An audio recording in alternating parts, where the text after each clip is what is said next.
तो आज एक अरब इस्लामिक समिट हुई है सऊदी अरब रियाद के अंदर, जिसमें पाकिस्तान के प्राइम मिनिस्टर शहबाज शरीफ साहब जो है उनको भी इनवाइट किया गया था। सारे आलम इस्लाम से, मुस्लिम दुनिया से इकट्ठे हुए थे लीडर्स। इस तस्वीर में मोहम्मद बिन सलमान जो है उनके साथ खड़े हैं कतर के अमीर, मालदीव्स के प्रेसिडेंट मौजू फर्स्ट लाइन पे खड़े हुए हैं। And then Pakistan is a इतनी बड़ी न्यूक्लियर आर्म्ड कंट्री, उन्होंने पीछे खिलाता नहीं। देखें, जिस मुल्क के वो बादशाह हैं वो बैंकरप्ट है। वहां के अभी 2 महीने के अंदर पीआईए के 8 एयर होस्टेसें भाग गई टोरंटो उतर के, वो बैन करने लगे हैं। आप हम ये बात करते हैं ना जी, एक न्यूक्लियर आर्म्ड कंट्री है, अरब वर्ल्ड को अक्सर हमारी जरूरत पड़ती रहती है। उन्होंने पीछे खड़ा कर दिया। उन्होंने कहा भाई आपका क्या है, हम तो आपको तो जब मर्जी पैसे दे के बुला लें। आजादी से पहले तुर्की के साथ हमारी एफिलिएशन थी, ठीक है, खिलाफत का निजाम था, हम लोग खिलाफत को फॉलो करते थे। लेकिन जैसे उन्होंने अपने रूल्स एंड रेगुलेशंस के अंदर, जैसे खिलाफत का निजाम खत्म हुआ है, जैसे उन्होंने वेस्ट को फॉलो करना शुरू किया, हमने कहा लो जी ये तो मुसलमान ही नहीं रहे। हमें बताया गया है कि वेयर डू यू, आपकी वैल्यू कितनी है। इधर बुलाते हुए नरेंद्र मोदी को साथ खड़ा करना था मोहम्मद बिन सलमान ने, साथ खड़ा करना था मोहम्मद बिन सलमान ने। क्यों?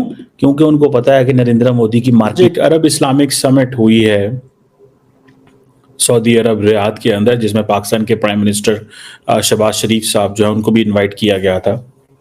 और सारे आलम इस्लाम से, मुस्लिम दुनिया से इकट्ठे हुए थे लीडर्स। और असल मकसद जो ये था कि किस तरह क्या किया जाए कि इंटरनेशनल कम्युनिटी पे ये प्रेशर डाला जाए कि जो गजा के अंदर एक जो ह्यूमैनिटेरियन क्राइसिस है उसको एड्रेस किया जा सके और सीज फायर कराया जा सके और जंग बंद करवाई जा सके। जो प्राइम जय हिंद दोस्तों, हिंदुस्तान स्पीड में स्वागत है। दोस्तों आपको बता रहे हैं कि मोदी के होते तो क्राउन प्रिंस के बराबर में जो है दिखते और खड़ा होते, और वहीं पर सऊदी के प्रिंस ने पाकिस्तान के प्रधानमंत्री को बिल्कुल पीछे खड़ा कर दिया है, जिसको देखकर पूरे पाकिस्तान के लोग हैरान हैं। आपको बता दें कि अरब इस्लामिक समिट में शहबाज शरीफ की बेइज्जती पर भड़के हैं पाकिस्तानी। दोस्तों सऊदी के रियल शहर के हुए अरब इस्लामिक समिट में दुनिया भर के मुस्लिम देशों के नेता शामिल हुए हैं। पाकिस्तान के पीएम शहबाज शरीफ भी इस समिट के लिए सऊदी अरब पहुंचे हैं, लेकिन इनको समिट में बहुत कम अहमियत मिलना पाकिस्तानियों को बिल्कुल भी पसंद नहीं आया दोस्तों, क्योंकि इन्हें जो है बिल्कुल पीछे खड़ा कर दिया गया है, जिस आदमी का वैल्यू नहीं होता है। क्योंकि सऊदी के प्रिंस को भी मालूम है कि इस आदमी को हम कभी भी जो है पैसे के डॉलर का लालच देकर बुला सकते हैं, इसलिए पीछे खड़ा किया है। प्राइम मिनिस्टर शहबाज शरीफ ने भी अपनी स्पीच दी, लेकिन सबसे पहले मैं तबसरा करना चाहता हूं इस तस्वीर का। इस तस्वीर में अगर आप देखें तो शहबाज शरीफ साहब आपको नजर नहीं आएंगे। इस तस्वीर में मोहम्मद बिन सलमान जो है उनके साथ खड़े हैं कतर के अमीर, उनके राइट साइड पर जॉर्डन के खड़े हैं किंग अब्दुल्ला, फिर प्रेसिडेंट सीसी, बशार अल असद, उसके साथ जो है फ़लस्तीन के सदर हैं, साथ आई थिंक मोरक्को के हैं, आई डोंट नो नेक्स्ट कौन है, मालदीव्स के प्रेसिडेंट मौजू फर्स्ट लाइन पे खड़े हुए हैं। And then Pakistan is a इतनी बड़ी न्यूक्लियर आर्म्ड कंट्री, उन्होंने पीछे खिलाता है। हम ये बात करते हैं ना जी, एक न्यूक्लियर आर्म्ड कंट्री है, अरब वर्ल्ड को अक्सर हमारी जरूरत पड़ती रहती है। उन्होंने पीछे खड़ा कर दिया। उन्होंने कहा भाई आपका क्या है, हम तो आपको तो जब मर्जी पैसे दे के बुला लें। 4 अरब डॉलर, 5 अरब डॉलर, 10 अरब डॉलर की आपको जरूरत रहती है। क्या करें हम आपके साथ? क्यों हमारे प्राइम मिनिस्टर को पीछे लाइन में खड़ा गया? हम तो बड़े चैंपियन है फलस्तीन के। अच्छा, फॉर एग्जाम्पल ये अरब समिट भी है, अरब इस्लामिक समिट है, मालदीव्स के प्राइम मिनिस्टर मौजूद फर्स्ट लाइन पे है, टर्किश प्रेसिडेंट उनके साथ खड़े हुए हैं, सेंट्रल एशियन ममालिक खड़े हुए हैं। मैं इसको भी मान लूं कि जी अरब ममालिक को पहले तरजीह दी गई है।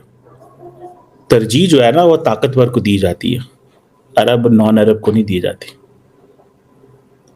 अब हम पिछले 1.5 साल से जनाब सर पे हमने हर चीज उठाई हुई है, ठीक है। अब अरब्स को तो नहीं अच्छा लगता पाकिस्तान जब फलस्तीन की बात करता है ज्यादा, दे डोंट लाइक दिस। उनको बिल्कुल नहीं अच्छा लगता। वो कहते हैं क्या यार हर वक्त आप लगे रहते हैं, फलस्तीन फलस्तीन करते रहते हैं, ये हमारा मसला, हम इसको रिजॉल्व कर लेंगे, आप करें, हाँ कॉन्फ्रेंस बुलाएं हैं फलस्तीन के ऊपर, कितने लोग जाएंगे आपकी कॉन्फ्रेंस में? अगर हमसे ये क्यों कहे कि आप अपनी कॉन्फ्रेंस बुलाएं फलस्तीन के ऊपर, गजा के ऊपर, हम देखते हैं अरब वर्ल्ड में से कौन आता है और किस लेवल की अटेंडेंस होगी, हम बताते हैं आपको, कोई अटेंडेंस नहीं होगी। कोई मुसलमान मुल्क जो है वो हमारे कहे बगैर अरब मुल्क वहां पे जाएगा नहीं। मुझे कोई इतराज नहीं है आखिरी पहली लाइन, मैं जस्ट आपको इसके मीनिंग होते हैं, सिग्निफिकेंस होती है, ठीक है, और मीनिंग एंड सिग्निफिकेंस समझी जाती है कि इसका क्या मतलब है। हमें बताया गया है कि वेयर डू यू, आपकी वैल्यू कितनी है। हमने तो गजा के ऊपर क्या नहीं किया, फलस्तीन के लिए क्या नहीं किया, ठीक है। इधर बुलाते हुए नरेंद्र मोदी को साथ खड़ा करना था मोहम्मद बिन सलमान ने, साथ खड़ा करना था मोहम्मद बिन सलमान ने। क्यों? क्योंकि उनको पता है कि नरेंद्र मोदी की मार्केट वैल्यू क्या है। नरेंद्र मोदी की मार्केट वैल्यू ये है कि वो $4 ट्रिलियन की जीडीपी है। उनकी मार्केट वैल्यू ये है कि उसके पास कुछ 600-700 अरब डॉलर फॉरेन एक्सचेंज रिजर्व पड़ा, जब मर्जी जैसे मर्जी वो अपनी ट्रेड करे। एक उसको पता है कि इंडिया जो है वो हमसे $55 अरब की बायलैटरल ट्रेड है, अच्छा भला तेल खरीदता है। उनकी वैल्यू उस लेंस से देखी जाती है। असी सारा टाइम इस्लामी नारे, मजहबी नारे जड़ा ना मारते रहने हैं, और कहते ने यार बैजो साइड ते की तुसा रौला पाया, तंग कर दे सन तुस, क्या तंग किया उन्होंने? सच्ची बात है, हमारे बातें पाकिस्तानी बहुत अच्छी करते हैं, लेकिन उन्होंने बता दिया है कि आपकी वैल्यू कितनी है। इसका मतलब यह है कि they do not consider us. This is where the world, where the Muslim world, आलम इस्लाम जिसको हम कभी समझते थे, जिसके हम चैंपियन हैं, वो हमें यहाँ खड़ा करते हैं साइड पे, बिकॉज उनको पता है कि हमारी इतनी रेलेवेंस एंड वैल्यू है। हालात हमारे ये हैं कि इन्फ्लुएंस हम वेस्ट से हैं, ठीक है, फॉलो हमने उनको करना है।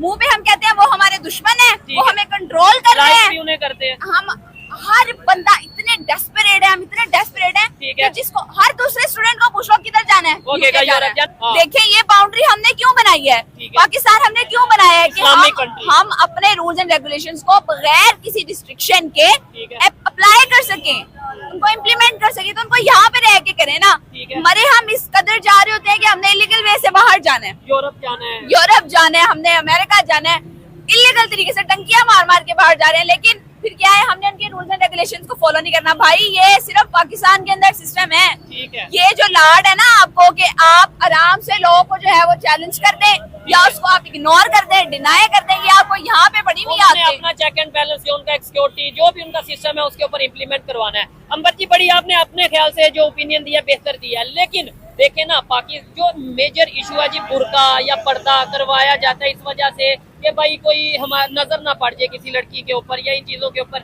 इसके ऊपर क्या? सर आपको बता दें कि सऊदी अरब की राजधानी रियाद में हुए अरब इस्लामिक देशों के सम्मेलन में आई तस्वीर ने पाकिस्तानियों को नाराज कर दिया है। इस समिट में 50 से ज़्यादा देशों ने जो है भारत नेताओं के साथ हिस्सा लिया है और साथ में तस्वीर में भी खिंचवाई है। इस तस्वीर में पाकिस्तान के पीएम शहबाज शरीफ को पीछे लाइन में जगह मिली है। इस पर प्रतिक्रिया को देते हुए पाकिस्तान के राजनीतिक टिप्पणी कमर चीमा ने कहा कि एक तरफ हम जो न्यूक्लियर पावर का स्तंभ भरते हैं और दूसरी तरफ हम छोटे छोटे देशों से भी पीछे जगह मिल रही है।